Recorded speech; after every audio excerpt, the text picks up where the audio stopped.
It is a quiet thought, almost unsettling in its simplicity, to imagine a world in which metal behaved differently. A world where an iron axe forged 8 centuries ago can rest untouched in a museum vault and still carry the silent strength of the day it left the blacksmith's hands, its surface dark and calm, its body uncorrupted by rust despite the passing of generations. And as you hold that image in your mind, I want you to picture stepping out of that ancient stillness and into your own garden shed, where the steel axe you bought only 2 years ago already wears flakes of orange decay, already weakening, already surrendering to the simplest touch of air and moisture. And the question rises softly like a distant bell in a quiet village. How could the old world make something that survives centuries while ours cannot survive 2 winters? And before we wander deeper into this forgotten craft,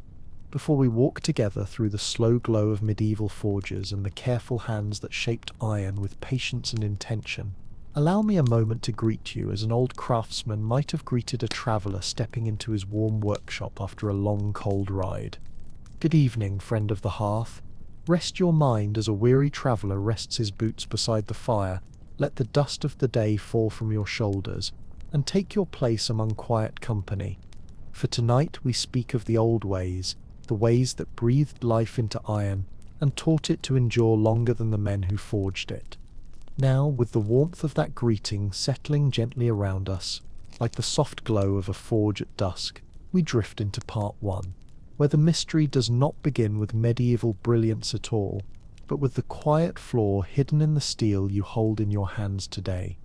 Part 1 begins with the slow realization that modern tools, for all their gleaming precision on the store shelf, are born from a material that is clean to the point of fragility. Mild steel stripped of everything ancient smiths once considered valuable, a material containing only a whisper of carbon and absolutely no slag, no phosphorus, no accidental blessings from the ore that gave medieval iron its secret strength. When moisture touches this modern metal, corrosion does not hesitate. It bites downward eagerly, forming rust that is loose and porous, rust that clings to more water, rust that deepens its wound again and again as easily as a root exploring cracks in stone, following microscopic pathways through the grain of the steel, until the structure itself begins to crumble. Medieval wrought iron, by contrast, possessed something almost poetic. Thin, glassy threads of slag stretched long and delicate during the hammering process, fibers that wove themselves through the iron like veins through living wood, and when rust tried to dig inward it struck these tiny barriers and was forced to spread sideways, slowed, softened, diverted, until the surface darkened into a protective patina rather than collapsing into powder. And as you imagine that quiet battle hidden inside the metal, we begin to understand that medieval iron did not resist rust despite its impurities, but because of them. And in this truth lies the first forgotten lesson of the old world, a lesson we traded away for speed, convenience, and tools built not to endure but to be replaced. As we leave behind the quiet truth of slag and its gentle defense against corrosion, it is time to wander a little deeper into the landscape of medieval iron, into a place where the earth itself played a role more mysterious and more generous than any smith of the age could truly understand. And as we walk there together, imagine the soft, marshy ground beneath your feet, the kind that gives slightly with every step, the kind soaked with the slow memory of rain, because it is in such places that one of the greatest secrets of old iron was born entirely by accident. The medieval blacksmith, no matter how skilled, did not know the language of chemistry, did not speak in terms such as phosphorus content or oxidation layers, but he knew the land, and he knew that the bogs, those quiet, mist-covered wetlands scattered across Europe, offered a type of iron ore unlike anything found deep in the mountains. This ore appeared almost magically, forming in layers that could be gathered by hand or with nothing more than a simple rake, and though the smiths did not know why, they treasured it for the dependable quality of the metal it produced. What they could not see, but what we now understand, is that bog iron was rich in phosphorus, a trace element that slipped into the iron during smelting and stayed there, hidden in the metal like a quiet guardian. And as the centuries passed, that phosphorus revealed itself to be one of the most remarkable gifts the old world ever received from its soil. Because when this phosphorus-rich iron began to rust, it did not crumble into flakes or open pits, but instead grew a thin, dense, almost ceramic-like skin, a protective film that sealed the metal from further harm. This process, invisible and slow, would unfold over decades, forming a crystalline layer so stable and so tightly bonded that moisture and oxygen could no longer find their way in. And once that protective shell matured, the iron beneath it slept peacefully, unchanged by time, untouched by the decay that destroys modern steel long before its working years are done. To understand just how powerful this accidental gift was,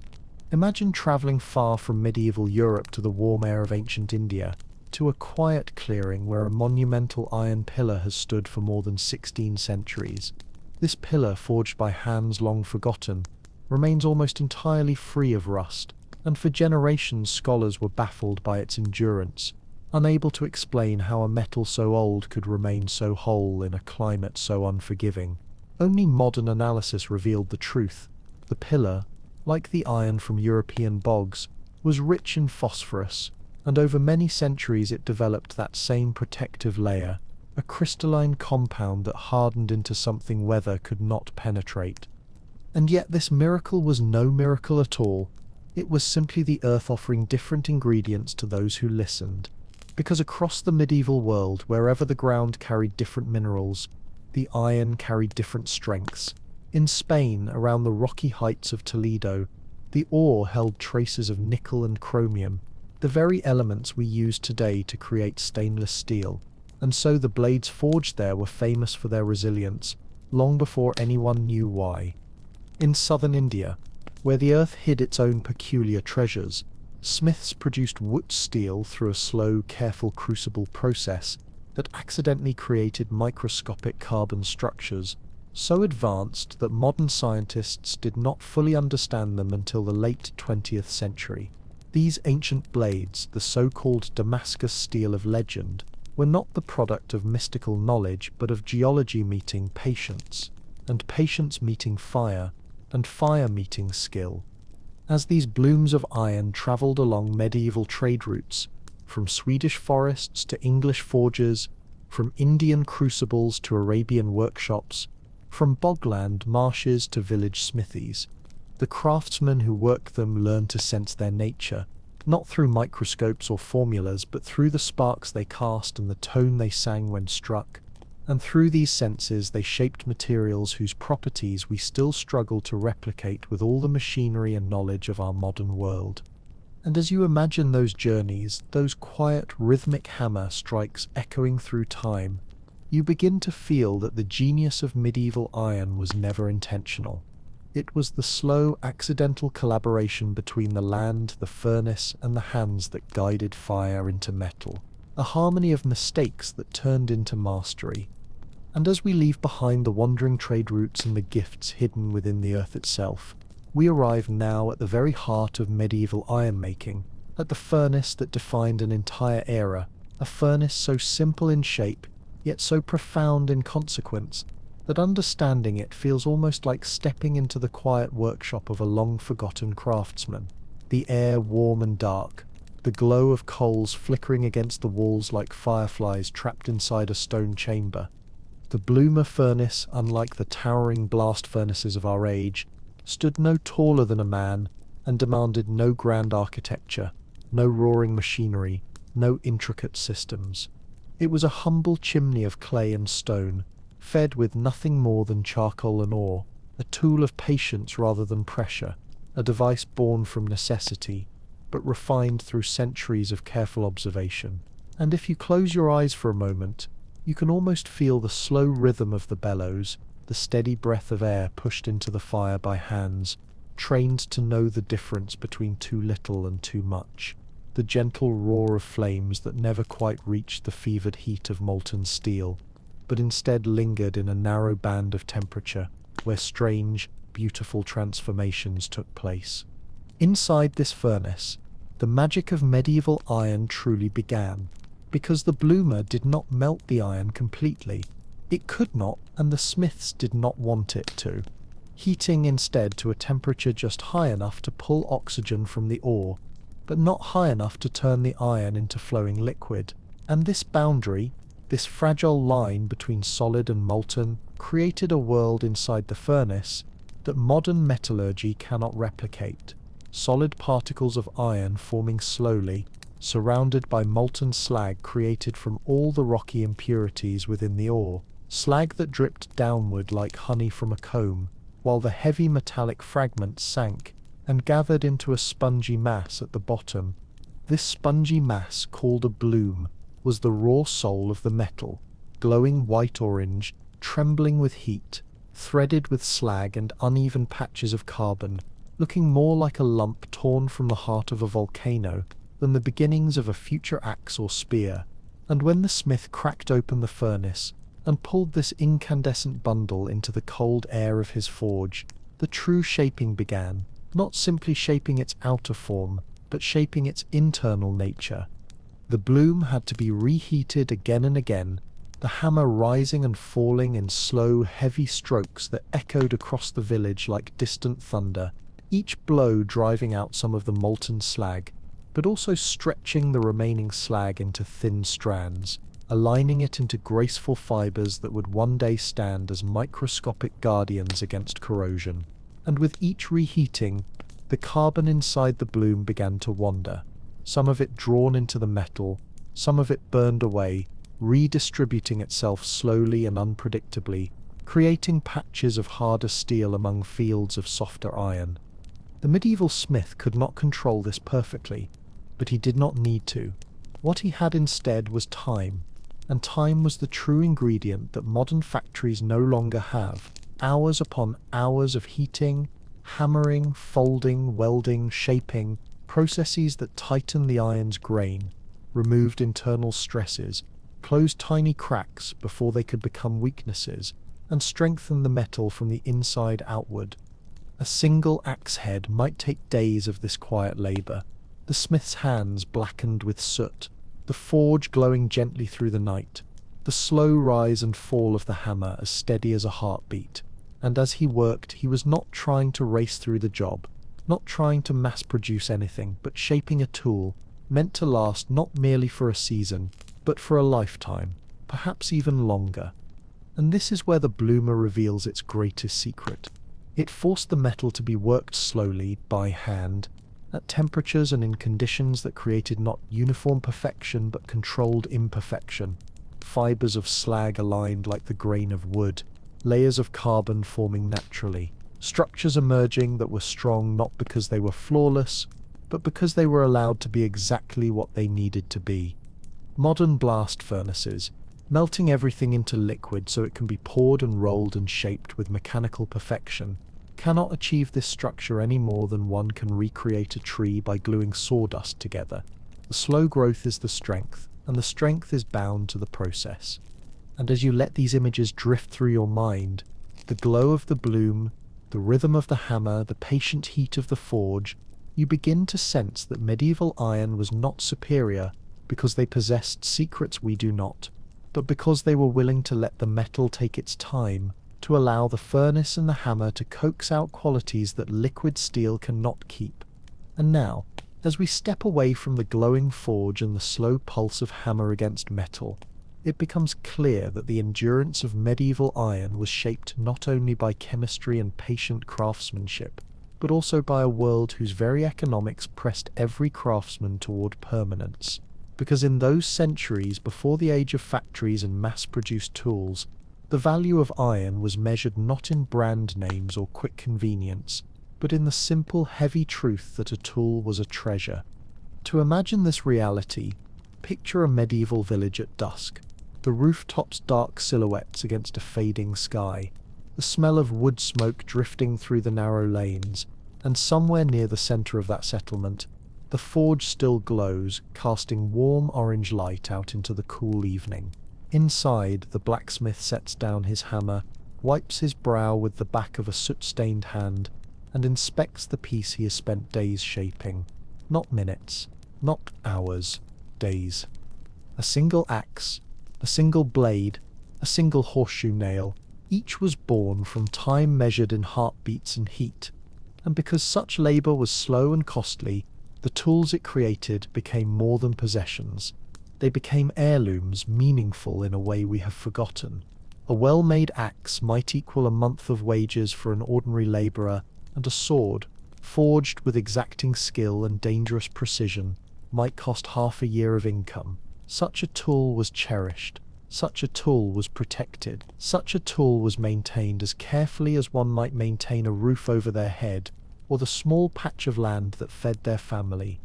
When a tool cost that much, when it consumed the time of a master smith and the savings of a household, it was not allowed to die young. It was oiled before each winter. It was dried carefully after rain. It was hung above the hearth, not abandoned in damp storage. And when a man passed away, his tools were written into wills, claimed by sons, argued over by brothers, quietly treasured by those who understood the depth of their worth.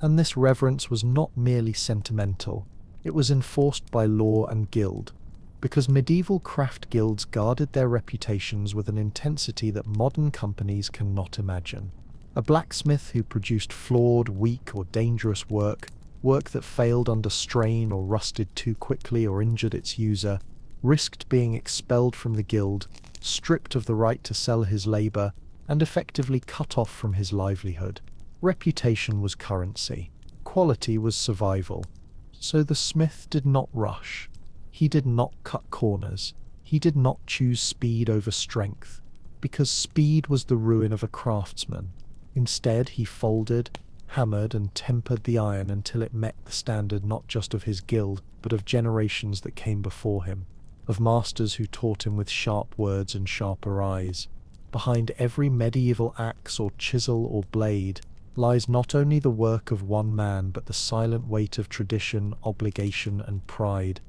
In our modern world, where a hardware store hammer costs little more than a handful of coins and can be replaced without a second thought, tools are no longer honoured in this way. A factory produces thousands, tens of thousands, without knowing the hands that will hold them, without caring whether a blade fails, because failure means only that another sale will follow. Planned obsolescence, that quiet monster we pretend not to see, is simply more profitable than permanence. But in the medieval world, permanence was profitable, because a tool that failed could cost a life, a harvest, a season, or a reputation. And so the iron they forged was made to endure, because everything around it, from the cost of living to the structure of guilds to the rhythm of life itself, demanded endurance. In this way, the very economy of their world carved rust resistance into the heart of their metal long before chemistry explained why it worked. And now, as we walk gently away from the economic weight that once pressed every blade toward excellence, we arrive at another quiet truth, one so simple and so old that it feels almost like stepping into an ancient memory. The truth that iron, when freshly forged, is not yet complete, that it must be tended, seasoned, and taught how to grow old with dignity, just as a craftsman teaches wood to resist water or leather to soften and endure. Imagine again the blacksmith's workshop, the forge now dim, the air thick with the soft smell of charcoal and oil, and on a workbench near the hearth lies the finished shape of a tool, an axe head still warm from its final tempering, its surface glowing faintly with the last residue of heat. In the medieval world, the forging did not end here. This was the moment for a final ritual, a quiet, deliberate treatment that transformed the raw metal into something protected, something sealed. The smith would heat the finished iron once more, not to a fierce bright white, but to a gentle dull red, the kind of colour that glows like embers beneath ash. And while the iron held this warmth, he would coat it with animal fat or linseed oil, rubbing the oil into the surface as the heat began to bind it, changing the liquid into a thin, hard, polymerized layer. This coating was not decoration, nor was it a fragile film meant to wash away. It was a molecular shield, locked into the metal by heat, sealing its pores, keeping moisture at bay. This was seasoning, not so different from the ritual we still perform on cast iron pans, though few of us stop to realize that the same wisdom once protected swords, chisels, and axes. And just as a seasoned pan grows stronger with each layer of oil baked into its surface, so too did medieval tools grow more resilient as the coating matured, as the patina deepened, as the surface hardened into a calm, protective shell. But the magic did not end with the smith's hand. Daily use became its own sort of maintenance. A tool that was handled regularly carried thin traces of natural oil from human skin,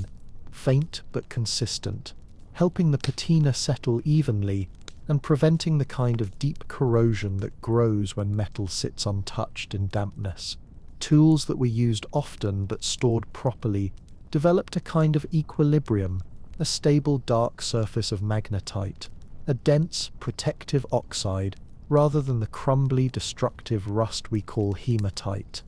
A medieval farmer who used his iron plough every day and hung it beneath a dry eave at night might pass it on to his son in perfect working order, the surface darkened, but the structure untouched. A carpenter who wiped his chisels with a cloth dipped lightly in oil at the end of the day might use those same chisels for a lifetime without replacement. Even soldiers whose weapons saw the harshest use were taught the rituals of care, oiling, drying, warming near the fire on cold nights, never leaving a blade in its scabbard after rain.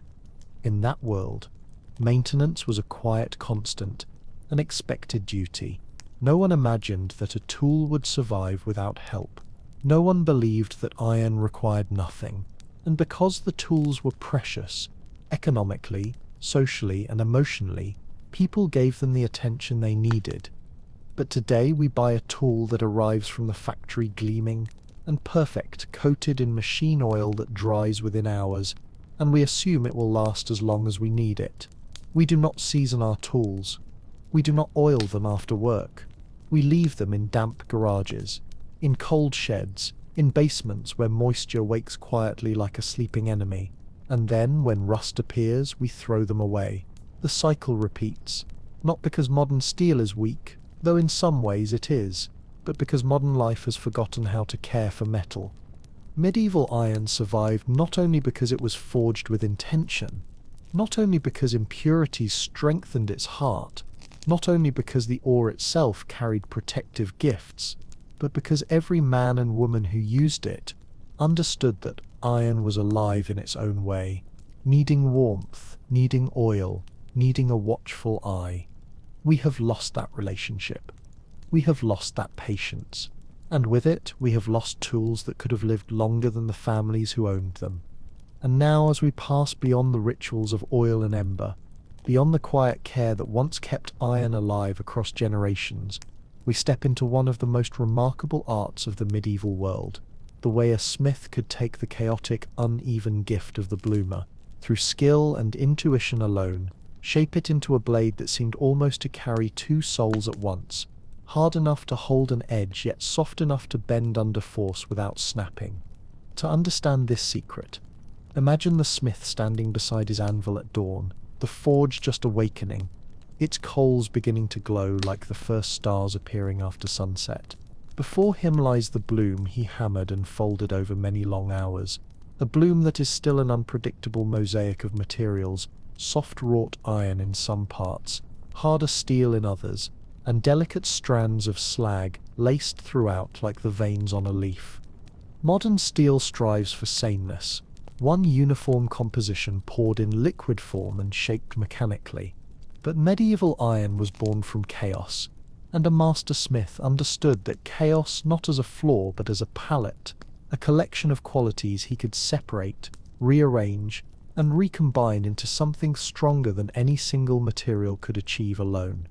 He would begin by heating a shard of the bloom and touching it to a grinding wheel, watching the sparks it threw into the dark. The sparks danced in different shapes and colors depending on the carbon content. Soft iron casting slow, lazy orange trails, while high-carbon steel erupted in bright white bursts that looked almost like tiny comets flaring into life. This was how he read the metal, not through charts or machines, but through the flicker of sparks and the sound of steel singing against stone. Piece by piece he sorted the bloom, setting aside the precious fragments with higher carbon for the cutting edge, and reserving the softer, tougher wrought iron for the spine and body of the blade. A sword made entirely of hard steel would be sharp but brittle, prone to shattering under stress, while one made entirely of soft iron would bend but never hold an edge. The medieval smith understood this tension, and like a storyteller weaving two different voices into one tale, he forged these materials together, creating a blade that was both flexible and fierce. To fuse these pieces, he heated them until they reached a white-hot glow, a temperature where the surfaces softened just enough to become almost sticky, and at that moment, with a few precisely timed hammer blows, the metals welded together, their edges merging invisibly and forever. This was forge welding, a union formed not by melting but by persuasion, by heat and pressure working in harmony, and each weld introduced not only strength but new interfaces, where slag fibers could align, creating microscopic defenses against the slow creeping advance of rust. Some smiths took this art beyond necessity and into poetry, twisting bars of iron and steel together before welding them into one mass, creating patterns that flowed across the surface of the blade like rippling water or wood grain. These pattern-welded blades were not merely beautiful. Their internal structure was layered, complex and resilient, a composite of materials whose differences made them stronger as a whole. The slag stringers snaked through these layers, creating a labyrinth of tiny barriers that corrosion struggled to cross, slowing the march of rust across centuries. Under the hands of a true master, the blade became something more than metal. It became a living contradiction, soft yet unyielding, flexible yet capable of striking with relentless precision, and inherent in that contradiction lay one more hidden gift: enhanced longevity. A medieval sword, shaped with this layered structure, was armored not only against battle but against time itself. When a knight drew such a blade, he was carrying a piece of earth and fire shaped through patience, woven with microscopic threads of glass, sealed with oil, tempered with color, and protected by its own internal architecture. When he passed that blade to his son, it carried no expiration date, no hidden fault waiting to eat away at its core. It had been built to endure. Modern steel, for all its uniform strength, has no such inner tapestry. Its crystals align differently. Its impurities are stripped away. Its structure is simpler, easier to produce, easier to shape, easier to replace. But simplicity in this case is not longevity. The medieval composite blade, with its layers and welds and microscopic guardians, was a quiet masterpiece of material science born centuries before the science itself existed. And now, as we walk past the elegant layers of composite blades and the silent strength woven into their very grain, we arrive at the edge of something that looks, at first glance, like sorcery, a collection of strange recipes, forgotten rituals, and quenching practices that medieval blacksmiths guarded with the secrecy of priests and the seriousness of alchemists, even though the true explanations behind their methods would not be understood for many centuries.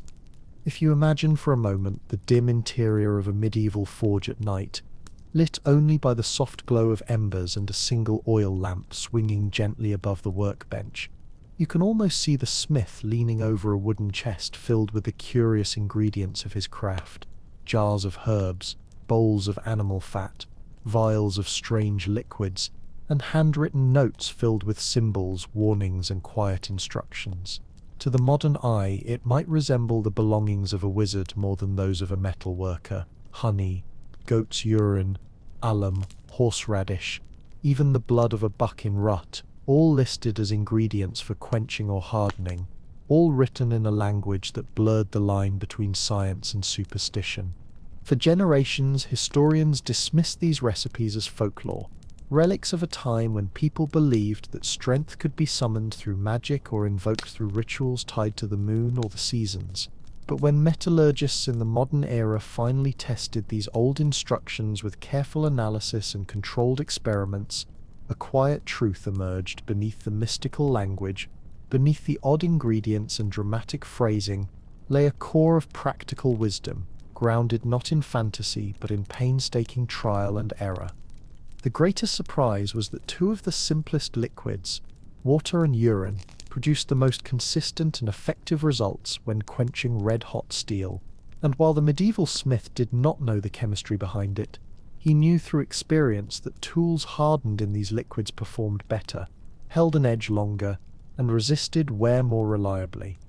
The secret, now revealed through chemistry, lies in the behavior of water when it touches a glowing hot piece of metal. Pure water forms an instant layer of steam around the steel, a shimmering protective envelope that slows the cooling process at the very moment when rapid cooling is needed to harden the metal. This steam jacket prevents the steel from cooling fast enough to achieve the necessary transformation in its crystalline structure.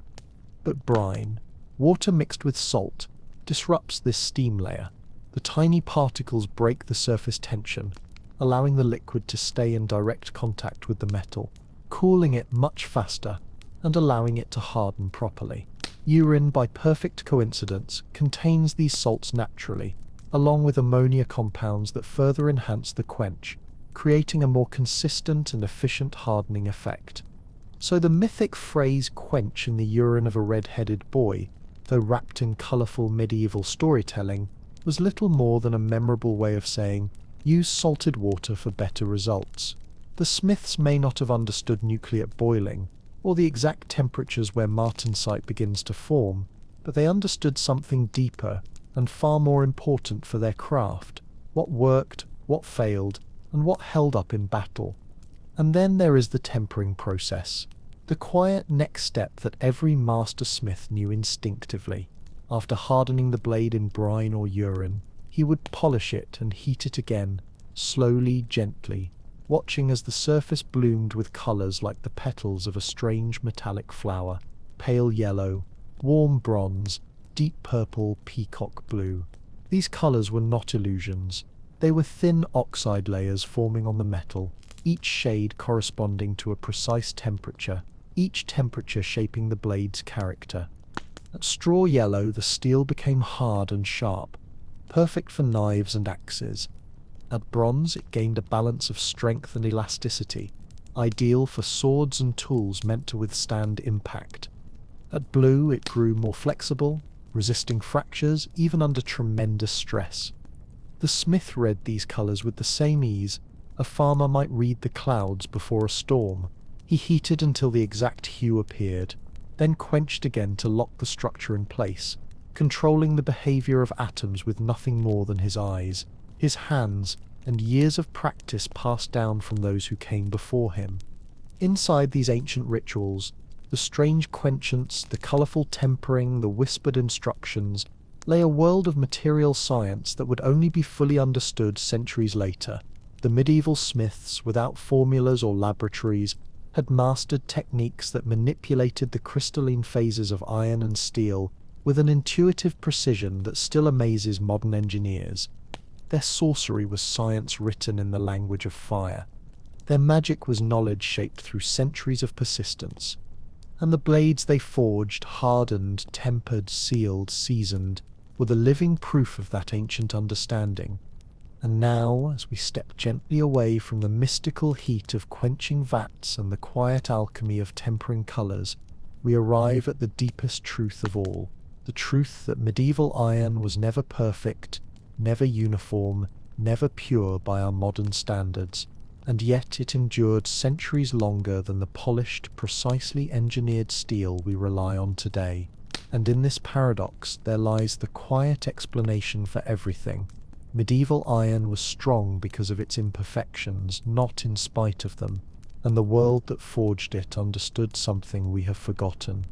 If you let your mind drift for a moment into the stillness of a medieval morning, where mist curls around wooden cottages and the forge's chimney breathes its first thin ribbon of smoke into the cold air,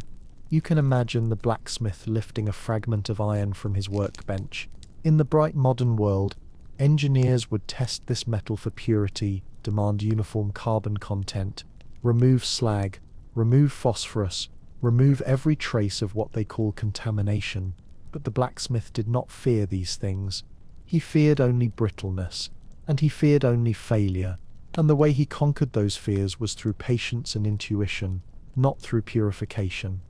Medieval iron was full of what we now discard: slag fibers woven through the grain, phosphorus lingering quietly in the matrix, carbon unevenly distributed like scattered shadows. None of this would pass a modern quality test. None of this would survive a factory inspection line. But this tapestry of imperfection created something modern steel has sacrificed: structural resistance to rust, internal pathways that slowed corrosion, and a layered strength that made tools age like living things, rather than crumble like brittle shells.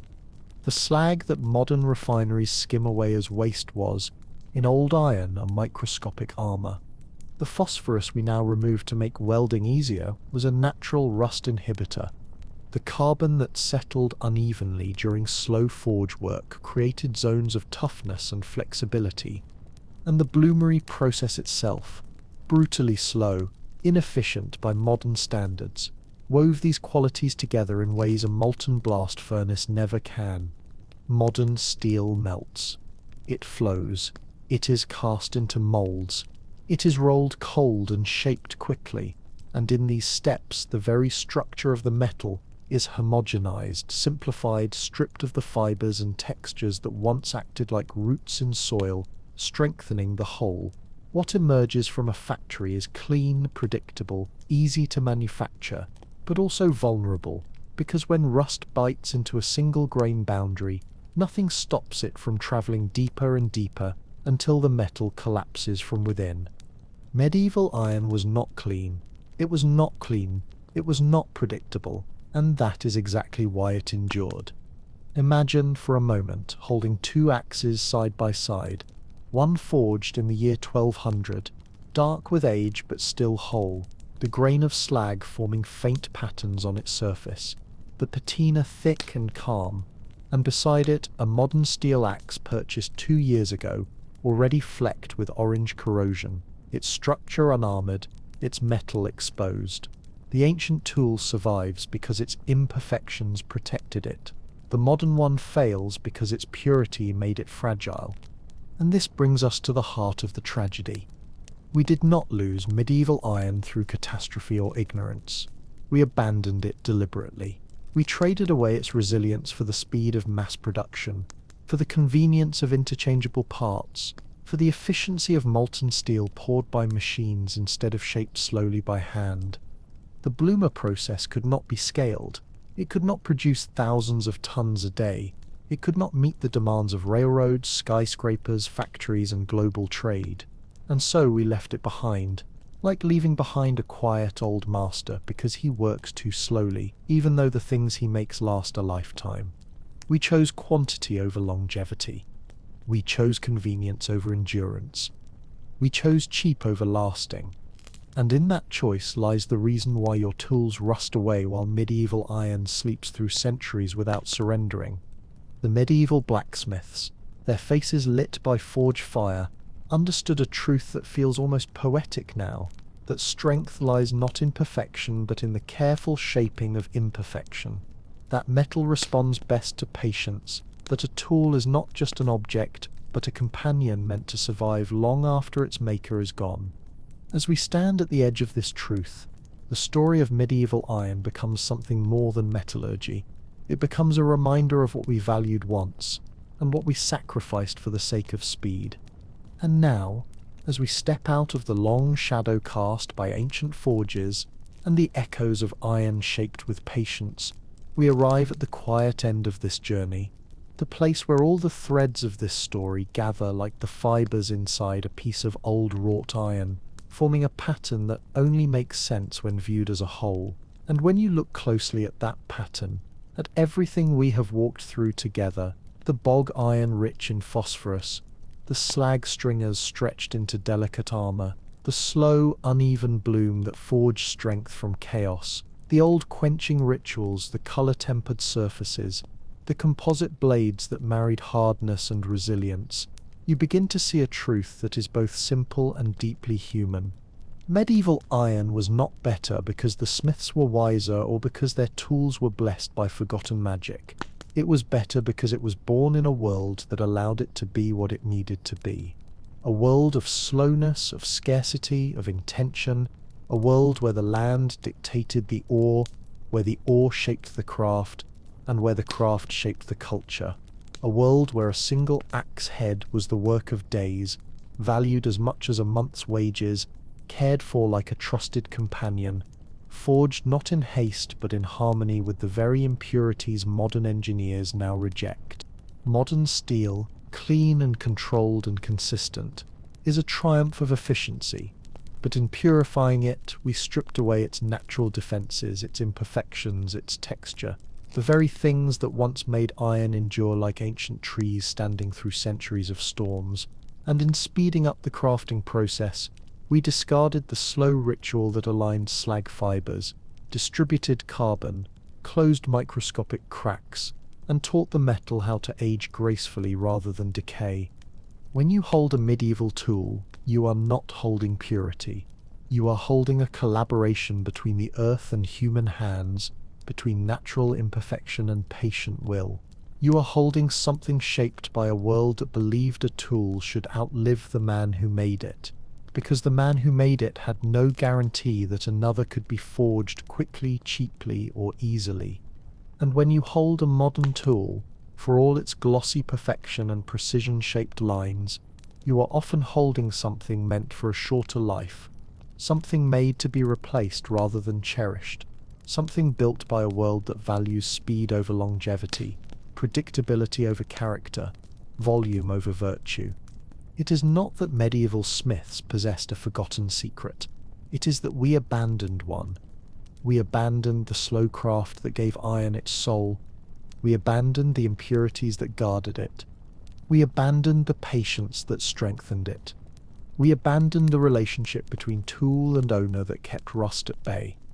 And as you picture those ancient forges going quiet one by one, replaced by roaring factories that pour molten metal by the ton, it becomes clear that the story of rust is really the story of choices. The choices of civilizations, of craftsmen, of economies, of values. The medieval world chose permanence because permanence was survival. Our world chooses disposability because disposability is profitable. And so, in the end, the question is not why medieval iron survived centuries while ours crumbles in a handful of years. The real question is what we lost, and whether we still remember that there was a time when even metal was taught to last longer than the hands that shaped it. And now, as the last echoes of the hammer fade into the quiet of the night and the old forge's embers settle into a soft, warm glow beneath a blanket of ash, it is time to let this story rest, just as the medieval smith once let his tools cool slowly on a wooden bench beside the fire. The journey we have taken from the dark patina of an 800-year-old axe head to the bright sparks dancing off a grinding wheel, from the slow churn of a bog rich in hidden minerals to the quiet rituals of seasoning, tempering, and care, has brought us closer to a world where time moved differently, where metal itself was treated with a kind of reverence we rarely grant it today. So take a slow breath, as if inhaling the faint scent of charcoal and warm iron, and imagine the blacksmith drawing the wooden shutters closed for the night, stepping out into the cool evening air of a medieval village, his face lined with soot and pride, his tools resting behind him, each one shaped with intention, each one made to endure. Imagine the stillness of that moment, the gentle hush of a world without haste, the quiet promise that the work done with care will last longer than the man who made it. In that silence there is a lesson wrapped in centuries, that strength is not born from perfection, but from patience, that the things we cherish endure because we give them time, because we care for them, because we respect the slow dialogue between human hands and the stubborn will of raw materials. And as you drift deeper into rest, let that thought settle softly in your mind, like a warm cloak laid across your shoulders, a reminder that even in our fast-moving age, we can choose to slow down, to appreciate the craft, to seek out the things made to last. So may your night be calm, your thoughts gentle, and your rest unbroken, as if you were falling asleep beside that ancient forge, the faint glow of embers lighting the room, the world outside quiet and still, and the memory of old iron, strong, patient, enduring, guiding you gently into sleep. Whenever you are ready to close your eyes, know that the story has already settled into its quiet place, and that the forge of the old world, warm and peaceful, will wait for you again whenever you return. And as this understanding of ancient iron settles gently into the mind, like the last warm glow of a forge dimming beneath a blanket of cooling ash, the story itself stretches onward into the wider world of medieval craft, for beyond the blacksmith's humble workshop, there existed an entire landscape shaped by the same rhythm of patience, the same respect for materials, and the same belief that objects made by human hands should endure beyond a single lifetime. And if you imagine walking slowly along a narrow village lane just after dusk, the sky deepening into shades of violet and soft blue, you can almost hear the distant sounds of other craftsmen finishing their day's work, each one practicing an art that, much like the forging of iron, depended on a delicate balance between nature and knowledge. The carpenter in his timber-framed hut would be running calloused fingers along the grain of a half-shaped beam, understanding by touch alone whether the wood had dried evenly or whether it still held too much moisture from the spring rains, and knowing instinctively that wood hurried becomes wood wasted, that the finest beams were those left to season slowly through summer and autumn, guarded from wind and dampness, their fibres settling naturally into strength rather than being forced into submission. And somewhere beyond him, near the fields, the cooper would be fitting the curved staves of a barrel together with a patience born from decades of practice, each stave shaped carefully to meet the next, not perfectly identical but perfectly compatible, as if accepting that small variations were not flaws but the quiet signatures of the tree from which they were hewn. Further still, by the riverbank where the air smelled faintly of clay and silt,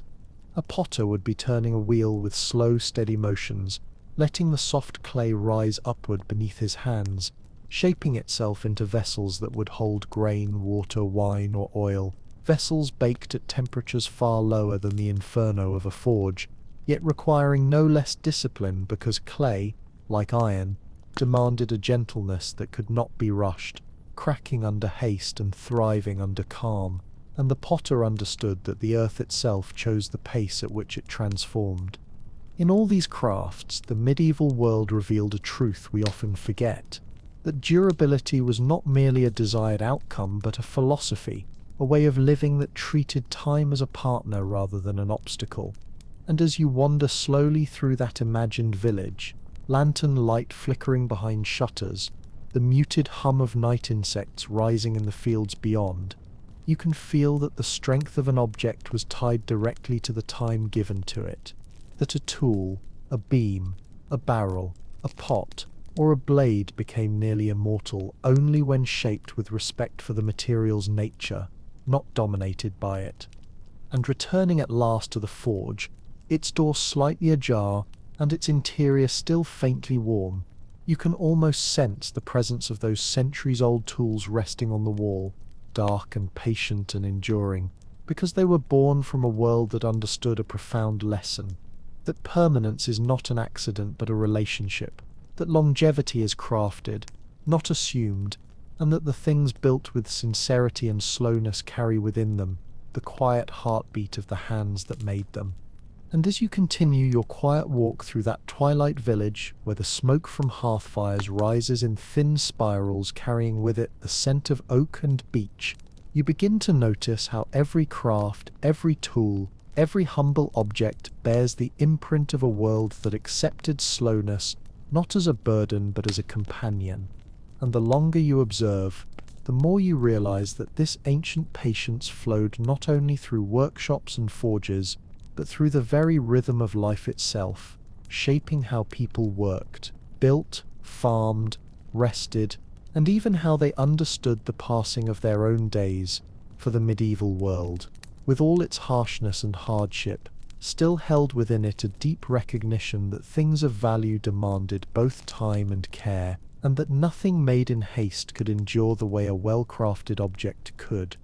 As you pass the weaver's house, a faint warm glow spills through the cracks between the wooden shutters, and you can hear the soft rhythmic creak of the loom inside, each thread pulled carefully, the shuttle sliding back and forth in a gentle cadence, weaving cloth that will last for years, cloth that will protect against winter winds and sudden rain, cloth that carries in its tight weave not only wool and flax, but patience, attention, and the quiet insistence that the fabric of life is strengthened through repetition, through steady hands, through days that blur softly into nights, while work continues at its own unhurried pace. Further along the path, near the edge of the fields, the miller is closing the heavy wooden doors of his watermill, the great wheel still turning slowly from the inertia of the river's current, droplets falling like sparkling beads in the moonlight.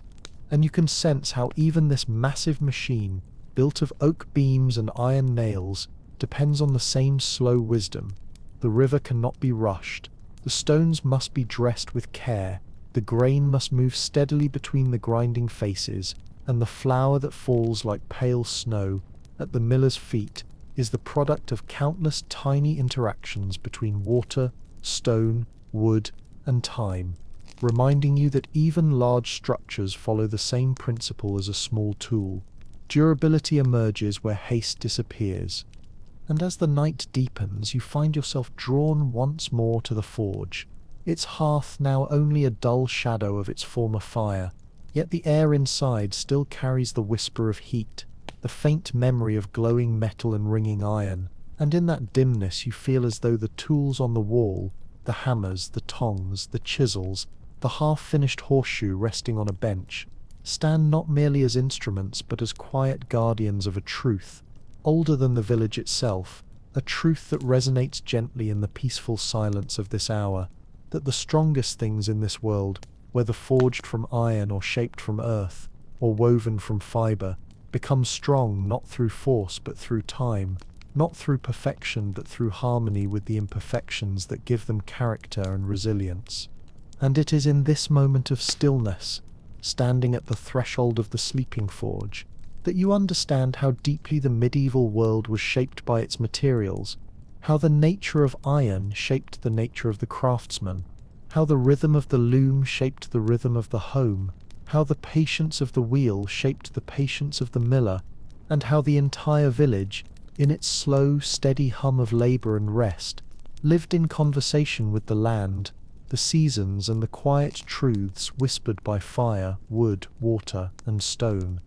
And as you linger in the quiet doorway of the forge, letting the cool night air brush gently against the lingering warmth inside, your gaze drifts upward toward the rafters where bundles of dried herbs hang beside coils of rope and strips of leather, and you begin to sense how even the smallest details of this place hold stories of care and intention, for nothing here is wasted, and nothing exists without purpose, and the tools resting in their wooden racks seem to sleep with a calm confidence born from the knowledge that they will be awakened again at dawn to shape iron, repair ploughs, fit horseshoes, or mend the hinges of a neighbour's gate, each task a small but essential part of the village's steady heartbeat.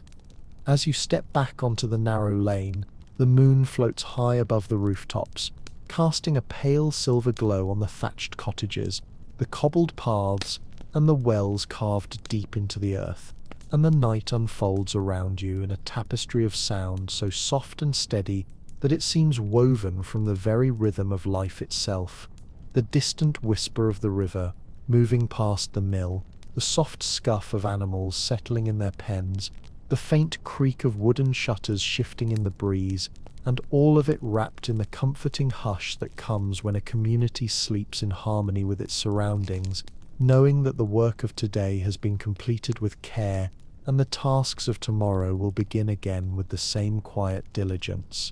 Further along the path, you pass the home of the village elder,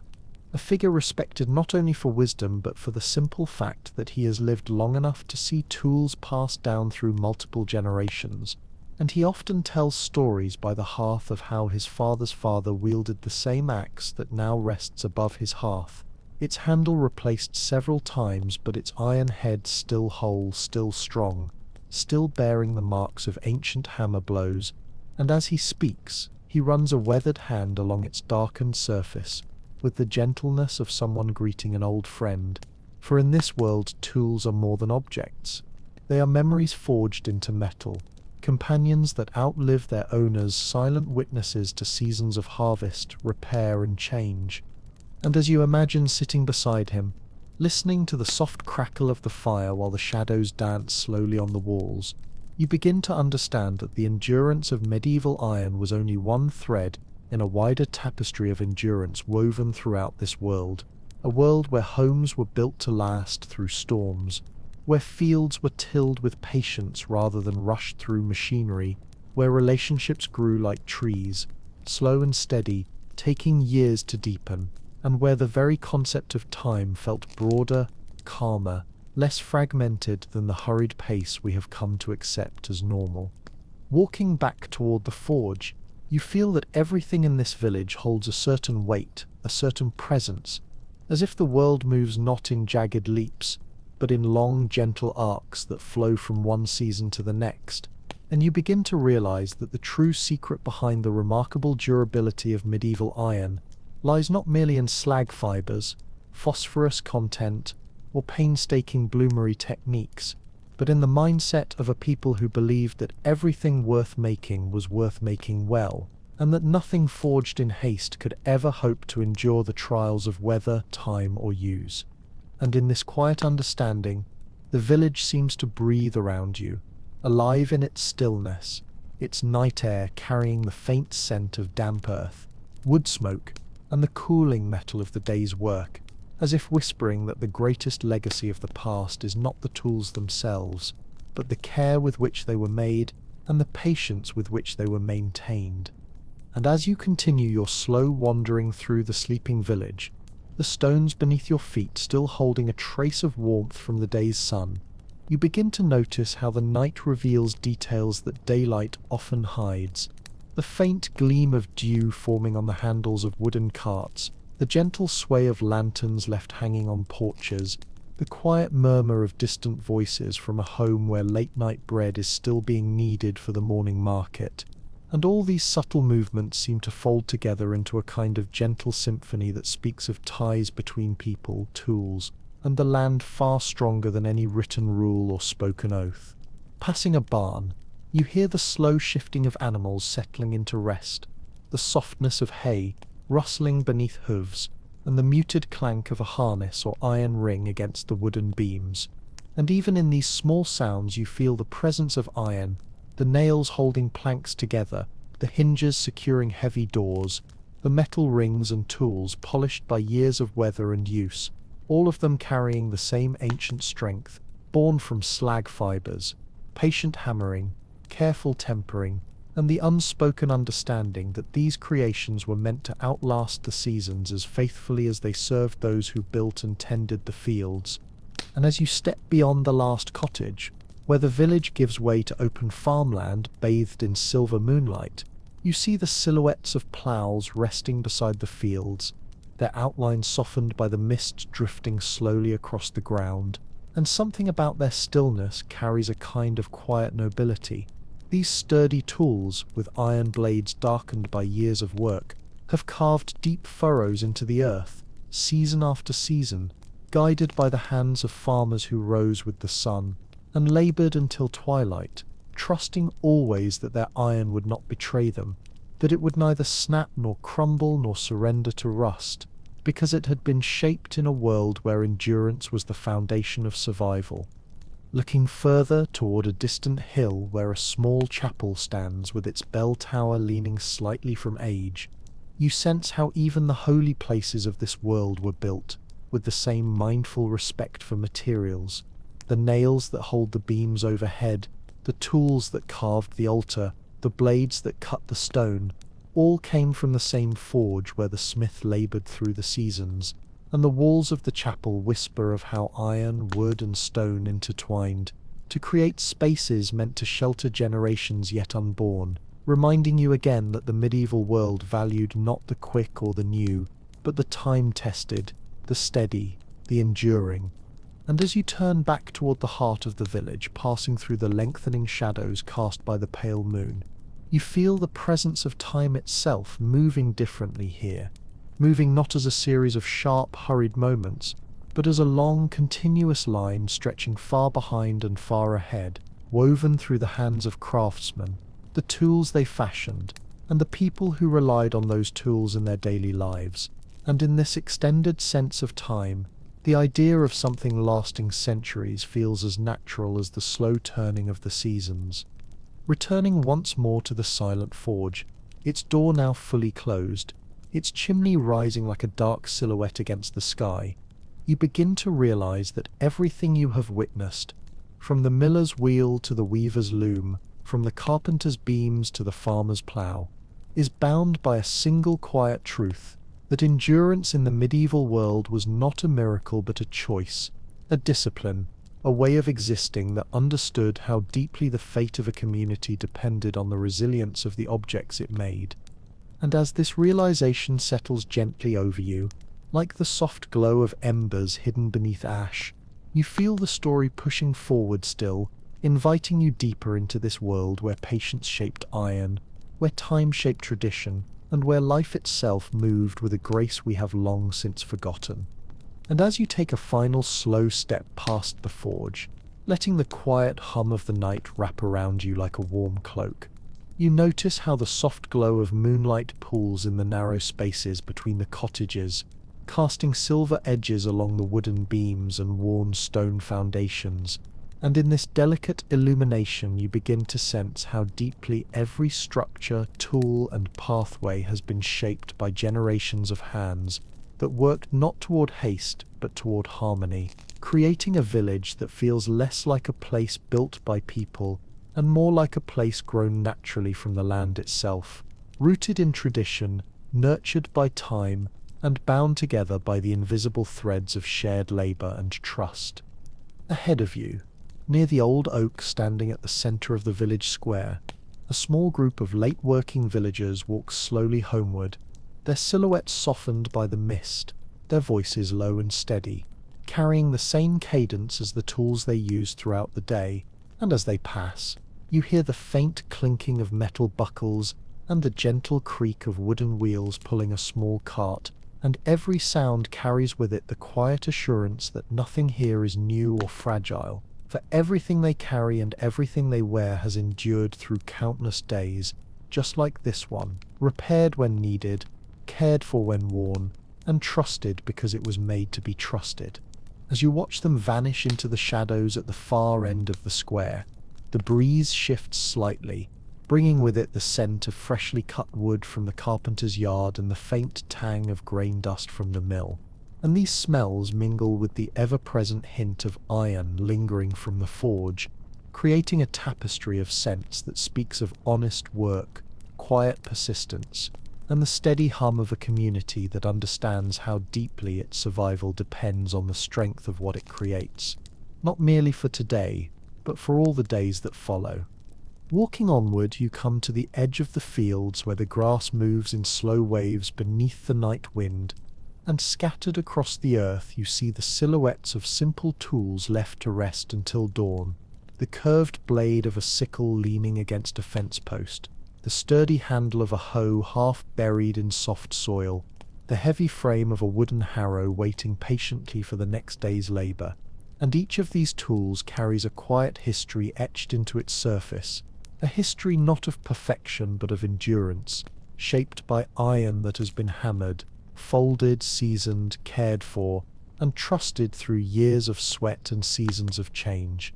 And as you stand there, surrounded by this peaceful world where nothing is hurried and everything carries the imprint of time, you begin to feel the subtle weight of what has been lost in the rushed cadence of modern life, where tools are disposable, materials are purified to the point of fragility, and the notion of crafting something to last beyond your own years feels almost old-fashioned. And in this contrast, the medieval world reveals a lesson that is as gentle as it is profound, that what endures is born from slowness, and what breaks is born from haste, and that the spirit of a tool reflects the patience of the hand that shaped it. returning slowly toward the heart of the village, your path illuminated only by the quiet glow of starlight and the soft lanterns hanging outside the cottages.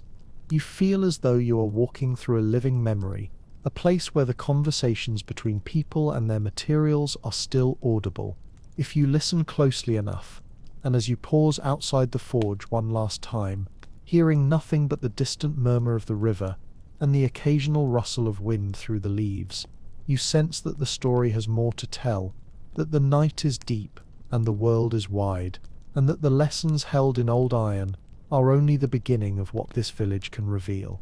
And as you stand there at the threshold between the sleeping forge and the open fields, letting the cool night air braid itself softly through your thoughts, you begin to sense how deeply this quiet world depends on a delicate harmony between its people and the tools they wield. For every life in this village, from the farmer tending his crops to the cooper shaping barrels, from the miller grinding grain to the shepherd watching over his flock, is shaped by materials brought forth through patience, shaped through endurance, and carried forward through generations. And as your eyes drift slowly across the landscape, you notice how even the stillness holds a kind of gentle wisdom, the kind that comes only from centuries spent learning how to live with the land rather than against it.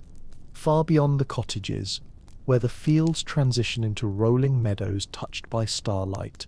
you can see a lone shepherd moving quietly among his sheep, the dim shape of his staff visible against the night sky, and even from a distance you can feel the calm certainty in the way he walks, guided by the knowledge that the tools he carries, the iron-tipped crook, the small blade at his belt, the metal clasp securing his cloak, were made not in haste but in harmony with the rhythms of his world, shaped by hands that understood both the strength and fragility of life, and cared enough to create something worthy of trust.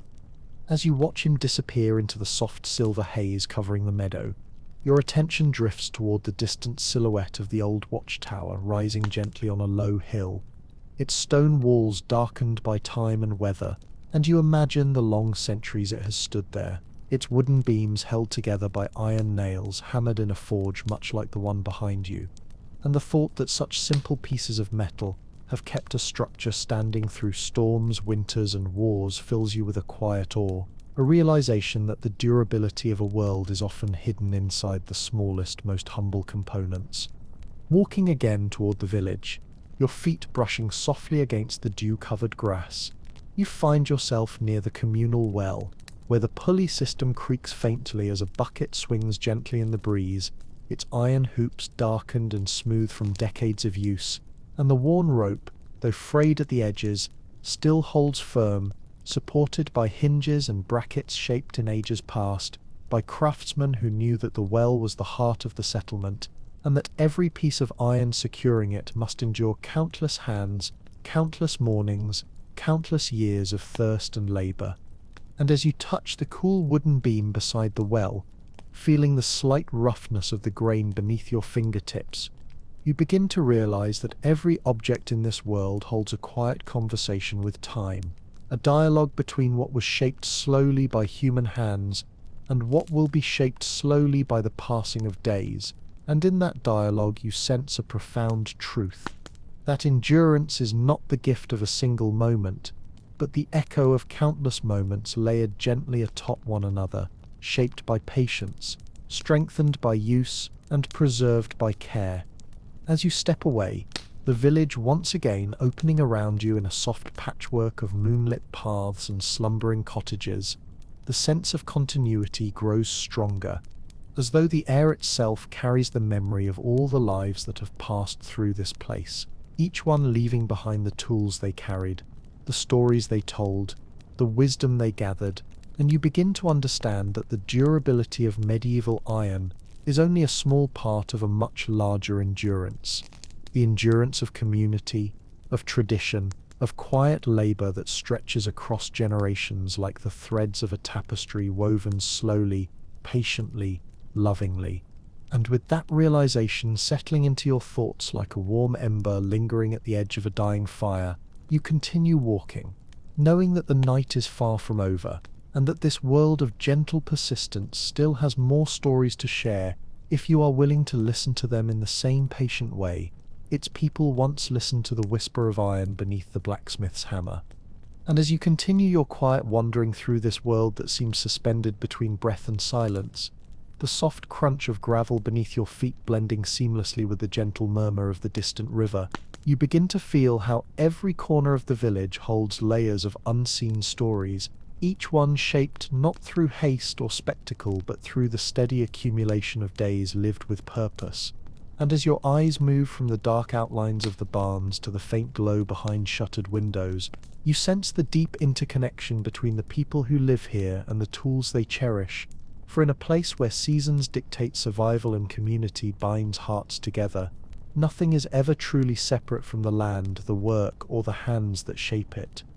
Crossing a narrow wooden bridge that arcs gently over a stream flowing silver in the moonlight, you pause for a moment to rest your hands on the railing, feeling the smoothness of the wood where countless palms have worn it down over the decades, and you notice how the iron bolts anchoring the beams are darkened with age, but still hold firm, each one hammered long ago by a smith who knew that this bridge would carry not only footsteps but hopes, burdens, and the everyday weight of life. And as the water glides silently beneath you, carrying with it leaves, reflections, and the slow memory of upstream rains, you start to understand how deeply the materials of this world were chosen for strength that could withstand not just the strain of a season, but the quiet passage of years. As you leave the bridge and move toward the gentle rise of a hill at the edge of the settlement, the grass rustles softly around your ankles, and you notice the outline of a wooden fence stretching into the distance, its posts leaning slightly from age but still standing because the iron nails holding them together have resisted rust through generations of frost and thaw. And the simple endurance of such a structure speaks more clearly than any words of the relationship between human effort and natural materials, a relationship rooted not in domination or urgency but in partnership, care, and the steady understanding that the world will treat you with the same patience you offer it. Reaching the crest of the hill, you look down upon the village below, a scatter of cottages, barns, and workshops glowing faintly beneath the moon, as clouds drift lazily overhead. And from this vantage point, the settlement feels less like a cluster of buildings and more like a single living organism, each home a cell, each craft a heartbeat, each tool a nerve that connects the hands of the present to the wisdom of the past. And seeing it all arranged so quietly beneath the night sky, you realize how rare it is to witness a place where time does not push forward relentlessly, but moves in slow circles, allowing memory and tradition to weave themselves into the very structure of life. Descending slowly from the hill, your footsteps muffled by the soft earth, you find yourself near a narrow path leading toward a modest orchard where rows of apple trees stand in silent formation, their gnarled branches heavy with the promise of fruit once the sun returns. And as you run your fingertips along the bark of one tree, feeling its roughness beneath your hand, you sense how many harvests these trees have seen, how many tools shape their growth, from pruning hooks forged in fire to wooden ladders, reinforced with iron bands, all crafted with an expectation that they should not fail at the first challenge, but instead serve faithfully year after year in a partnership as old as the land itself. And as you stand among those trees, the night wind moving gently through the leaves like a whispered lullaby, the entire world seems to speak in a single long, unbroken breath, a reminder that endurance in this place is not a miracle but a mindset, a way of living that sees each object not merely as something to be used, but something to be cared for, respected, and passed down, shaped by hands that understood longevity as a virtue and imperfection as an ally. With that thought settling deep within you, like a stone slowly sinking into the calm waters of the stream below, you turn back toward the village, ready to follow its quiet paths wherever they may lead next, knowing that the night is vast, the story wide, and the old world eager to reveal more to those who walk with patience. And as you leave the quiet orchard behind, stepping slowly back toward the winding path that leads into the heart of the village, The night seems to deepen around you in a way that feels gentle rather than heavy, as though the darkness itself has softened its edges to let you pass. And in this enveloping calm, you begin to notice how the world breathes in long, unhurried cycles. Every rustle of grass, every distant creak of timber, every faint clang of metal against wood, echoing the timeless rhythm that binds the people, their tools and the land into a single, enduring harmony. Walking between two cottages where the narrow lane dips briefly into shadow, you glimpse the faint glow of embers through a slightly open shutter, and inside, the silhouette of a woman leans over a table mending a leather harness by lamplight, her needle moving with the quiet certainty of someone who has spent a lifetime repairing what needs to be restored rather than discarding what has merely grown worn. And each stitch she places pulls the material tighter, restoring its strength, reinforcing the places where the leather has stretched or cracked. And in that moment you understand how deeply ingrained the principle of preservation is in this world, where nothing is abandoned simply because it is old, but cherished precisely because it has already served faithfully through seasons of work and weather. Further along you pass a low thatched house, where the soft sound of metal striking metal reaches your ears, gentle and deliberate rather than sharp, and peering through the half-open door you see a young apprentice sitting by a small brazier, heating a thin rod of iron until it glows faintly, then tapping it with a small hammer, the strikes spaced so far apart that they feel less like forging and more like meditation, each blow teaching him not only the properties of the metal but the patience required to understand them. And supervising him from a wooden stool is an older smith, who, though weary from the day, still observes every movement with an attentive eye, passing down knowledge not through hurried instruction but through the steady presence of someone who knows that mastery is earned only through time. Continuing onward, the lane opens slowly into a small square where a stone fountain murmurs under a canopy of vines, its basin filled with clear water reflecting the pale shimmer of the moon, and seated beside it is an elderly man sharpening a long wooden staff fitted with an iron tip, his hands moving in slow circles over a worn whetstone, and the gentle rasping sound seems to merge perfectly with the soft trickling of the fountain, creating a kind of lullaby for the night. And as you watch him work, you realize that every movement he makes is an echo of countless evenings spent maintaining the tools that have accompanied him through life, each stroke not merely shaping metal but reaffirming the bond between him and the object that has shared his burdens.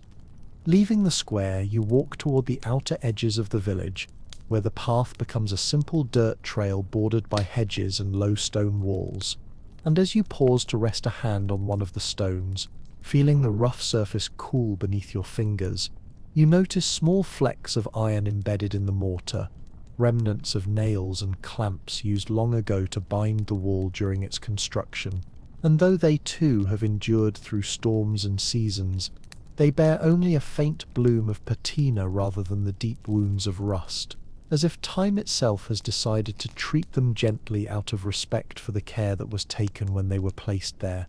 As you continue walking, the night opens wider around you, the sky stretching overhead in a deep velvety blue scattered with stars, and you feel the strange, comforting awareness that this world is not defined by urgency but by continuity, not by the frantic desire to replace what is worn, but by the quiet determination to tend, to mend, to preserve. And in that understanding you feel a kind of peace settle in your chest, a sense that the endurance of medieval iron is only one expression of a deeper truth woven through every part of this place, that patience and care are the true foundations of strength. And with that feeling carrying you forward like a gentle tide, you keep walking along the moonlit path, knowing that the night still has many quiet corners left to explore, each one waiting to reveal another fragment of the story nestled within this world where endurance is not the exception, but the rule. And as you follow the gentle curve of the dirt path deeper into the quiet outskirts of the village, the night around you seems to settle even more softly, the sounds of distant cottages fading into a peaceful hush that wraps itself around your footsteps like a comforting cloak. And in this deepening stillness you begin to notice how the land itself becomes part of the story, its rolling contours and shadowed hedgerows forming a natural tapestry, where every hill, every tree and every stone wall has absorbed generations of quiet labor, each shaped and reshaped by hands that moved with a kind of ancestral patience rather than haste. As you continue, the path widens slightly and leads you past a small field where rows of wooden beehives rest beneath low-hanging branches, heavy with leaves, and the faint scent of wildflowers lingers in the air even at this late hour, reminding you that even the most delicate tasks in this world, the tending of bees, the gathering of honey, the shaping of wax for candles, depend on tools crafted with the same enduring iron, forged in the village forge, tools that allow the beekeeper to lift frames, trim comb, shape hives, and carry the sweetness of summer through the long dark months ahead. And in this quiet field you sense how deeply intertwined life is with materials that last, how fragile tasks rely on tools built to withstand generations. Further along, as the land slopes gently upward, you come upon a lone shepherd's hut perched at the edge of a grazing meadow, its stone walls patched with careful hands, and its iron-banded door closed firmly against the night breeze, and as you draw closer, you can almost hear the faint shuffle of sheep within the enclosure, their hooves scuffing softly at the ground as they settle into their places, and you notice the iron hinges fixed to the gate, old, darkened, but still strong, holding fast despite years of storms that swept across the meadow. And the sight of these hinges, so simple yet so enduring, reinforces the quiet truth that strength in this world does not come from perfection, but from resilience, from the way materials age gracefully when shaped with care.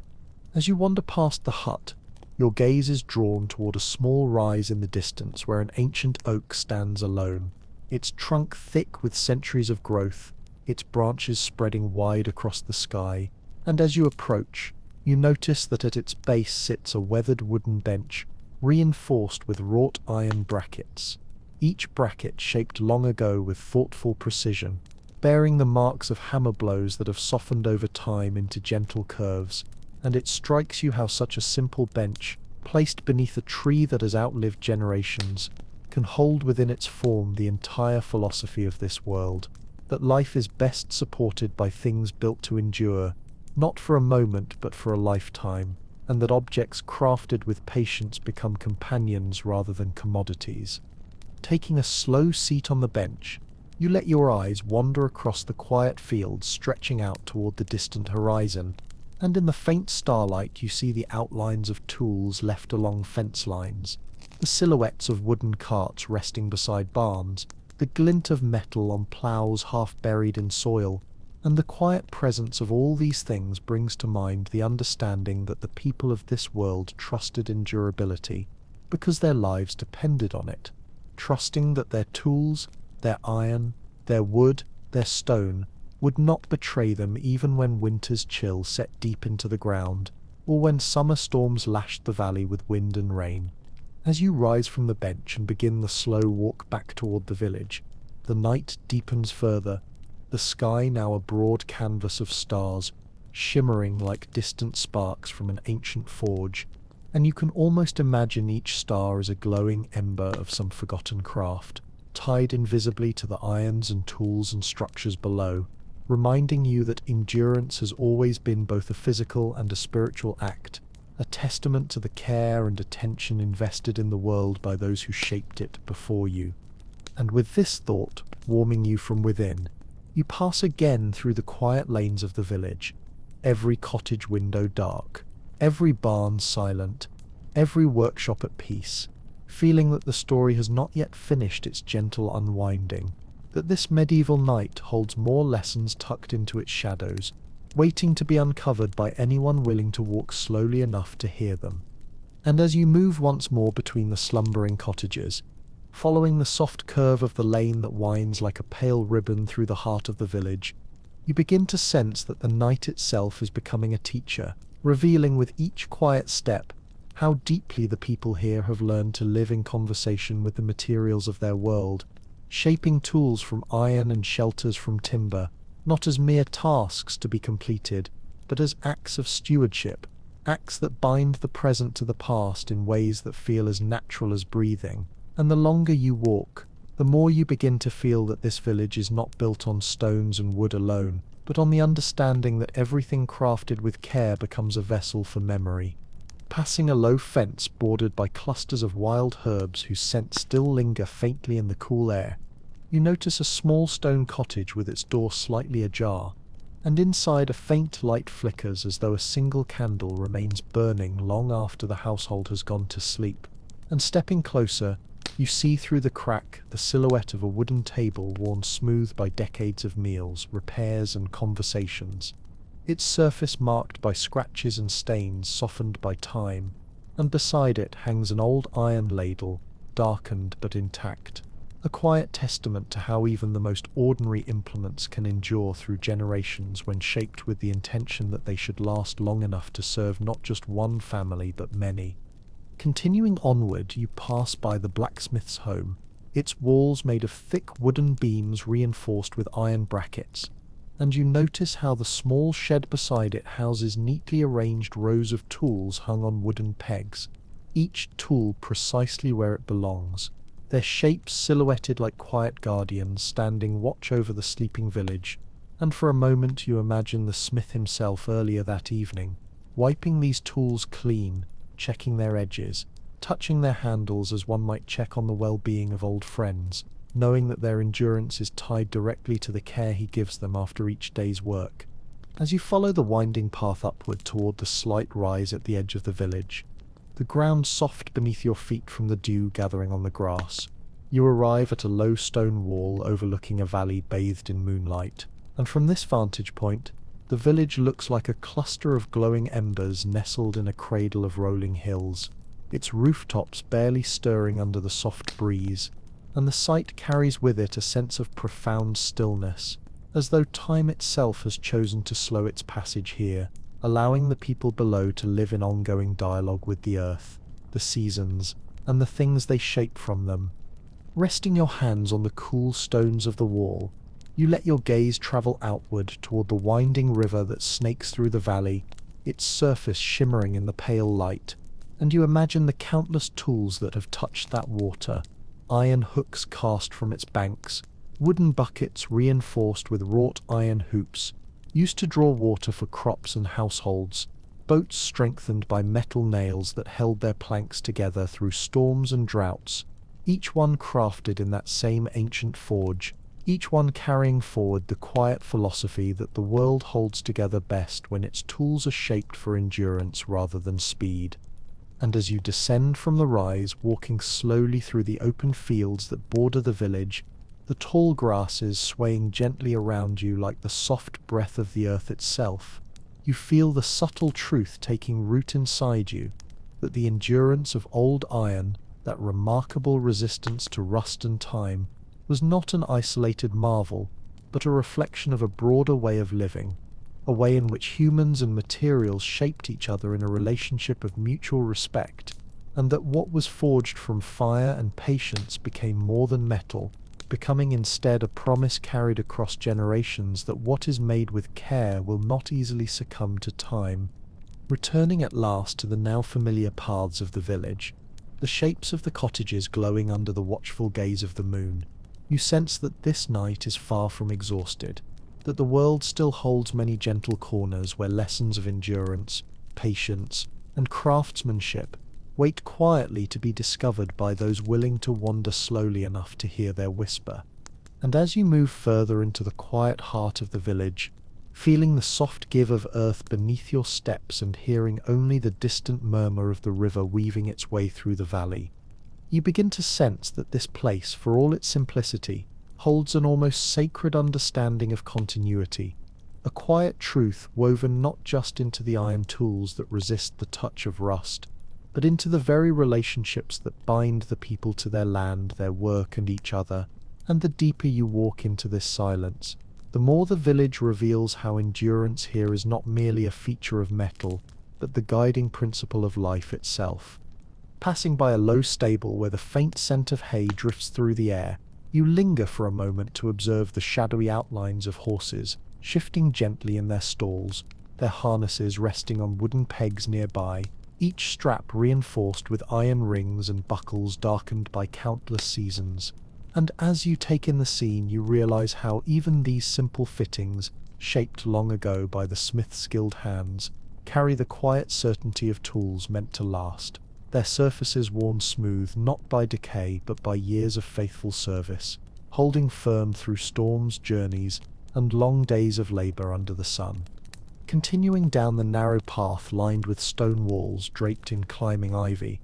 you notice the faint sound of movement coming from a cottage where a candle still burns behind heavy shutters, and drawn closer, you see through the small gap the figure of a young boy, carefully polishing a knife beside his father, the blade catching the flicker of the flame as the cloth moves over it in slow, deliberate circles, and the father, speaking softly, explains how to keep the tool sharp, dry, and oiled, how to respect its edge, how to know by touch alone when the metal needs care. And watching them, you understand that the endurance of iron is not only a matter of craftsmanship, but also of inheritance, a quiet passing of knowledge from one generation to the next, a tradition sustained not by written instruction, but by the gentle guidance of hands and words repeated over time. As you wander further, the houses thin out, and the path leads you toward the edge of the forest, where the shadowy silhouettes of ancient trees stand tall against the starlit sky, their branches creaking softly like old wooden beams, settling under their own weight. And near the roots of these timeless guardians, you find an old woodcutter's stump, its surface scarred by years of axe strikes, and its sides marked by faint lines of embedded iron, where bits of old tools have chipped away, each fragment held by the wood, like a memory of long days spent gathering fuel for hearths across the village. And in this simple stump, you see the intertwined story of iron and tree, the patient embrace of two materials shaped both by nature and by the hands that worked them. Moving deeper into the forest, the air grows cooler and filled with the scent of damp earth and fallen leaves, and you come upon a clearing where the remains of an old charcoal pit lie quiet beneath the moonlight, its circular shape barely noticeable unless you know what to look for. And as you step closer, you feel the weight of history settle around you, for it was places like this that supplied the fuel for the bloomery furnaces, the charcoal made slowly from carefully tended wood, each batch requiring days of monitoring, each ember guarded as though it were a treasure, because without this charcoal the forge could not breathe, and without the forge the village would falter, its tools dulling, its structures weakening, its harvests suffering under the loss of the iron that sustained them.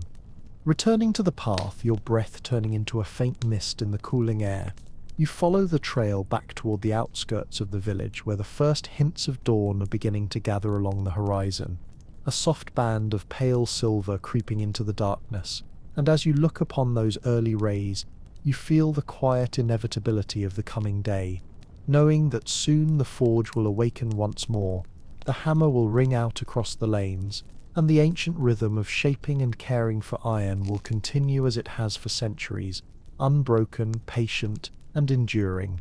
And stepping back into the village square, where the last stars are fading one by one from the sky, you sense that the story of this place still stretches far beyond the horizon, waiting calmly for those willing to walk slowly enough to uncover its secrets, and that the lessons held within these quiet nights will continue to resonate as long as patience and care remain the guiding touch of human hands. And as the faint silver of dawn grows imperceptibly brighter at the edge of the sky, casting a pale, sleepy glow across the rooftops of the village, you begin to feel how naturally the transition from night to morning unfolds in a place shaped by patience rather than haste, for even the sun seems to rise more gently here, spilling its light in slow, warming waves across the fields, the cottages, and the distant line of the forest, as though careful not to disturb the deep calm that has settled over the land during the long, quiet hours of darkness. And as your eyes adjust to this tender illumination, you notice how the shapes of the village begin to take on softer contours, revealing the textures of wood, stone, and iron, with a clarity that speaks of centuries of use, weather, and care. Standing for a moment in the square, you watch as the first thin ribbon of smoke curls from the chimney of the baker's house, the smell of rising dough and warm embers blending with the coolness of morning air, and the heavy iron peel leaning against the wall, darkened by countless loaves pulled from the oven, seems to echo the same philosophy that governed the forge. For this tool too has been shaped to endure, its handle worn smooth by the touch of hands that trusted in its strength, its broad surface seasoned by time and flame, and in its steadfast presence you sense how deeply interwoven iron is with the simplest rhythms of daily life, not as something extraordinary but as a quiet companion to every task. Nearby, a young woman steps out of her cottage, carrying a wooden bucket bound with iron hoops that glint faintly in the nascent light, and as she walks toward the well, the soft creak of the handle and the gentle sway of the bucket create a small music that merges effortlessly with the morning sounds, the distant lowing of cattle, the quiet flutter of wings as sparrows stir in the eaves, the soft rustle of leaves in the cool breeze. And as she lowers the bucket into the well with a practiced motion, you see how the iron fittings, though weathered, remain strong, their surfaces darkened but unbroken, shaped long ago by the same hand that hammered beams and shod horses. A reminder once more of how the endurance of these tools rests in the patience invested in their making.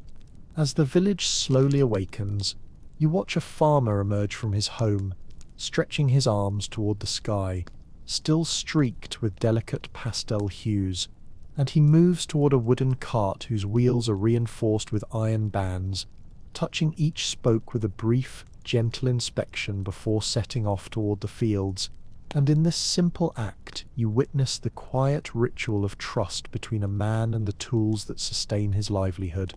For he knows that these materials, shaped with care and maintained with respect, will not betray him even in the long hours ahead beneath the brightening sun.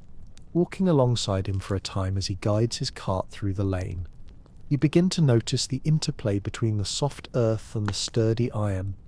how each wheel turns with a steady, reliable rhythm, how the metal glimmers slightly with dew, how every creak, every shift, every movement feels like the continuation of a centuries-old conversation between human intention and material endurance. And in this interplay you sense the broader truth that has been unfolding throughout your journey, that the medieval world, for all its hardships and limitations, possessed a wisdom we have gradually let slip through our fingers, a wisdom that understood the deep value of slowness, of tending, of crafting with the expectation that what is made should outlive its maker. As you part ways with the farmer and continue along the path that leads back toward the forge, the glow of morning grows stronger, casting long golden beams across the cobblestones, and you see the blacksmith himself step out into the fresh air, stretching his broad shoulders as the cool breeze ruffles the edges of his leather apron. And for a moment he stands still, surveying the village as though reading its needs for the day, the ploughshare that must be sharpened, the gate hinge that must be refitted, the horseshoe that must be shaped. And as he gathers his tools, his movements slow and deliberate, you understand that his work continues a tradition far older than the village itself, a tradition shaped by the same principles that allowed medieval iron to resist the grasp of rust: patience, understanding, and the willingness to embrace imperfection as a source of strength rather than a flaw to be erased. And as he disappears into the dim interior of the forge, where embers will soon glow again and the rhythm of the hammer will return to the air, you remain for a moment in the sunlight, feeling the story stretch onward like a winding road beneath your feet, its length undefined, its journey unhurried, and its lesson clear, that in this world shaped by enduring iron and enduring people, time itself walks softly, inviting those who enter to slow their pace and listen to the gentle wisdom hidden in every tool, every stone, every breath of morning air. And as the forge door closes gently behind the blacksmith, and the first sparks of the day begin to flicker faintly inside, You continue your slow walk along the sun-warmed path that winds through the village, noticing how the morning light spills softly across every surface it touches, gilding the tops of stone walls, catching on the dew that clings to the grass, and painting long, graceful shadows beneath the eaves of each cottage. And in this quiet illumination you sense that the day here unfolds not in rushed bursts of activity, but in a rhythm as measured and dependable as the turning of a mill wheel, shaped by the needs of the land and the habits of the people who tend it. Passing by the open door of a cooper's workshop, you pause to watch the craftsman at work, his hands steady as he fits curved wooden staves together to form the body of a barrel, each stave shaped with care and held tightly in place by iron hoops that he slips over them with a practiced motion, tightening them with gentle taps of a small mallet until the wood and metal embrace each other like old friends. And you realize that this simple act, performed countless times across the years, embodies the very essence of endurance, for the cooper knows that a barrel must hold its shape through storms at sea, hard winters in a cellar, and the slow weight of time, and so he builds it not merely to function, but to last. Continuing down the lane, you catch sight of a group of children gathered near the village green, their laughter drifting lightly through the crisp morning air, and though their games seem carefree, you notice how even the wooden toys they hold, small carts with iron-pinned wheels, spinning tops tipped with tiny metal points, miniature tools carved to resemble the ones their parents use, reflect the same tradition of craftsmanship that defines the rest of the village. For these toys, though small, are made with the same intention to endure, to survive rough play, to be passed down to younger siblings, or even to the next generation, carrying forward stories of delight and memory, in the same way a well-made blade carries the history of its maker.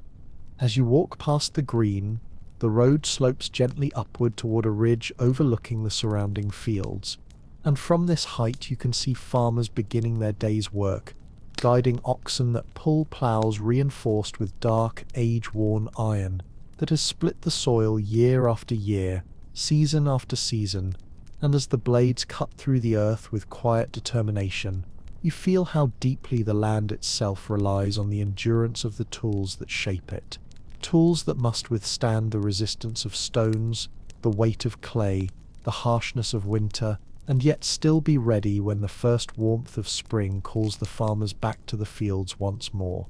Looking beyond the fields, you see a winding dirt road stretching toward the distant hills, and along its path a caravan of merchants approaches the village, their wagons carrying goods bound with ropes secured by metal hooks and clasps, the wheels supported by iron bands that have held firm through miles of travel. And as the merchants draw closer, you can see how every piece of ironwork, every carefully forged link in a chain, every hinge securing a crate, every stubborn nail holding a wagon panel together, bears the marks of journeys long and arduous, carrying stories of distant towns, unfamiliar faces, and markets alive with the sounds of trade, and all of it made possible because the iron did not fail. Turning back toward the heart of the village, you pass the stone fountain once more, noticing how the sunlight now reflects in small ripples across its surface as children fill buckets for their chores, their hands gripping wooden handles bound with thin bands of iron, the metal smooth from years of use. And it strikes you how much of this world depends not on grand monuments or powerful machines, but on small, sturdy things, shaped with quiet dignity, each one fulfilling its purpose with steadfastness and grace. And as you walk, letting the sounds of the waking village wrap around you like a familiar melody, the rhythmic thump of the smith's hammer beginning again, the creak of cart wheels turning in the distance, the soft bleating of goats being led to pasture, you sense that you are witnessing not a scene frozen in time, but a living continuation of a tradition that values endurance above all else, a tradition that still whispers through the iron tools, the wooden beams, the stone walls, and the hands that tend them, inviting you to walk slowly, breathe deeply, and understand the subtle beauty of a world built to last. And as the day settles fully into its warm rhythm, and you stand once more at the edge of the village square, watching the people move through their quiet routines with a kind of practiced ease that feels as old as the stones beneath your feet. You begin to understand that what you have witnessed here is not merely a collection of crafts or tools or traditions, but a living memory of a world that chose to build its strength slowly, shaping iron and wood and stone with the same gentle patience with which it shaped its own way of life. And as the sunlight angles lower across the rooftops, casting long golden beams that stretch like the lines of an ancient tapestry, you feel a deep sense of peace settle within you, as though the story of this place has wrapped itself around your thoughts in the same way ivy wraps itself around a weathered wall. Standing there, breathing in the warm scent of earth and fresh bread drifting from the baker's window, you can see the forge chimney beginning to dim again, as the blacksmith finishes his final work of the day, his movements measured and unhurried, a man not rushing to complete tasks, but simply following the steady rhythm that has guided generations before him. And in that rhythm you sense the underlying truth that has carried through every corner of the village, from the fields to the forest, from the riverbank to the highest hill, that endurance is not an accident or a stroke of fortune, but a choice made anew each day, a promise sealed into every tool and every gesture, a quiet pact between human hands and the materials they shape. As the shadows lengthen and the first hints of evening colour the sky with soft hues of violet and gold, the people of the village begin to gather their tools, wiping them clean, oiling their surfaces, hanging them on walls, or placing them in careful order, allowing each object to rest in the same way its owner will rest once night claims the land. And you watch these small rituals unfold with the understanding that in this world, the care given to a tool is the care given to the self, for both are expected to endure, both are expected to contribute, both are expected to survive the turning of the seasons. Walking slowly toward the path that leads out of the village, you glance back one last time, taking in the quiet harmony of the place, the children chasing shadows near the fountain, the old man leaning on his staff beneath the ancient oak, the blacksmith closing the forge door with a tired but contented movement. And in that final glimpse, you see the essence of everything this journey has revealed. A world where beauty lies not in the spectacular but in the steadfast, not in the fleeting but in the lasting, not in the flawless but in the well-tended. As you step beyond the last cottage and follow the winding trail into the open fields, the sky deepens slowly toward dusk, and the soft chorus of evening insects rises from the grass like a gentle blessing. And in this fading light, the village seems to fold itself into the land, becoming part of the hills and the air and the memory of all who have walked here, and the thought settles softly in your mind that perhaps the greatest inheritance of such a world is not the iron that refuses to rust or the wood that stands firm through decades, but the reminder that what we shape with patience will shape us in return. And with this understanding warming you like the last glow of a dying forge, you continue down the quiet path, knowing that although the day has ended and the village now lies behind you, the enduring spirit of its people, their tools, and their gentle relationship with time will travel with you for as long as you choose to remember them, lingering in your thoughts like the faint scent of smoke on a cool evening, reminding you always that the strongest things are those born without haste.